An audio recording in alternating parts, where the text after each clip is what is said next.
भगवान परीक्षित को ही क्यों सुनाया, किसी और को क्यों नहीं सुनाया? सूत जी कहते बोले ऋषि पता है ये कौरवों और पांडवों के वंश में परीक्षित हुआ है। परीक्षित एक बहुत बड़े राजा थे और उन्होंने जाकर के परीक्षित ने एक अपराध बन गया था, एक ऋषि के गले पर मरा हुआ सर्प तक्षक नामक सर्प डाल दिया था। और जब सर्प डाल दिया तो उस ऋषि के पुत्र जो श्रृंगी थे उन्होंने श्राप दे दिया था। बोले क्या कहा, इते लंघित मर्यादम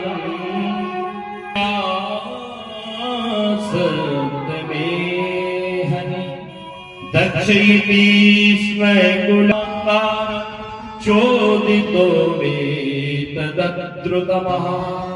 ए परीक्षित, तूने मेरे पिता के गले पर जो मरा हुआ सर्प डाला है ना, जा आज से ठीक 7वें दिन यही तक्षक नामक सर्प तुझे डसेगा और तेरी मृत्यु हो जाएगी। ध्यान दीजिएगा भैया, आप चाहे कितने बड़े राजा क्यों ना हो जावे, चाहे कितने बड़े धनवान क्यों ना हो जावे, चाहे आप कितने बड़े बलवान क्यों ना हो जावे, जीवन में कभी भी संतों का, ब्राह्मणों का, देवी देवताओं का अनादर नहीं करना। अगर आप अनादर करेंगे तो निश्चित है कि हमको उसका दंड भोगना पड़ेगा, चाहे आप कितना भी धर्मात्मा क्यों ना हो। प्रेम से बोलो।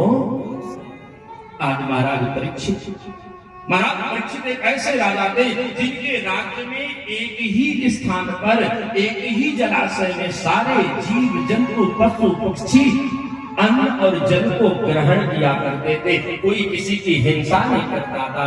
लेकिन जानते हो कलियुग के सी उल्टी गंगा बह रहा है, माता पिता श्रवण होवण लगा रहा है।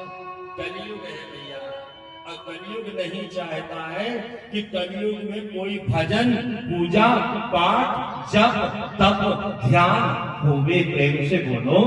अब ये यज्ञ ही अगर आपके यहाँ हो रहा है, जो इसके आयोजक संयोजक हैं उनसे पूछो कि उनको कितनी एड़ी से चोटी लगानी पड़ रही है कि मैया के दरबार में यज्ञ सफल हो जाए। और याद रखना, जो भगवत धर्म में लगा होता है, जो भगवत कार्य में अगर आप कोई कार्य करते हैं तो वो व्यक्ति कभी हार नहीं सकता है। ये मैया की कृपा है और ये यज्ञ भी सफल होगा और भगवान की पावन कथा भी आपको बड़े भाव के साथ श्रवण करने को मिलेगा। परीक्षित जी महाराज को जब श्राप लग गया, महाराज परीक्षित अपने राज्य को त्याग करके और सीधे पहुंच गए कहां? गंगा के पावन तट पर। गंगा गंगे दियो ब्रूया योजना सतेर में।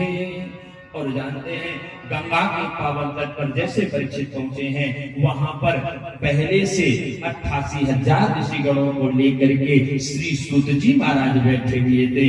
परीक्षित जी गए, जाकर के सूत जी के चरणों को प्रणाम किया और निवेदन किया, पराध सहस्त्र भाजनम पतितम भीम भवन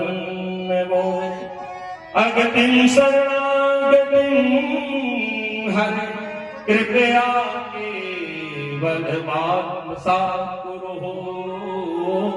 ध्यान दीजिएगा, परीक्षित जी महाराज ने आपको कल की पावन कथा में मैंने कहा था कि भैया दान को कभी बताना नहीं चाहिए और पाप को कभी छिपाना नहीं चाहिए।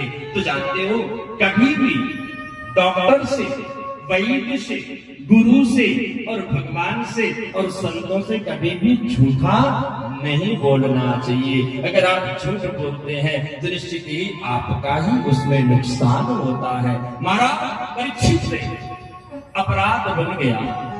मान लो अगर कोई व्यक्ति चोरी कर ले, चोरी, और उससे कह रहे भैया तुमने चोरी किया, अरे बोले राम राम राम राम राम राम, हम चोरी, भला हमारे जैसा दानी व्यक्ति चोरी करे, ये नहीं होता। चोरी किया, लेकिन मेरे भाई अगर आपने चोरी किया है कितने दिन छिपेगा? ज्यादा से ज्यादा 2 दिन, 4 दिन, 6 दिन, 10 दिन, इसके बाद एक ना एक दिन वो पता चल ही जाता कि साच बराबर तप नहीं, झूठ बराबर पाप। इसलिए सत्य अगर आप बोलते हैं तो सत्य आपको परेशान तो करेगा, लेकिन आप हार नहीं सकते हैं मेरे भाई। शास्त्र कहते हैं, ये परीक्षित जी गए हैं और जा करके सूत जी महाराज के चरणों में निवेदन कर दिया। क्या कह दिया? ब्रह्मणा चोदितो ब्रह्मा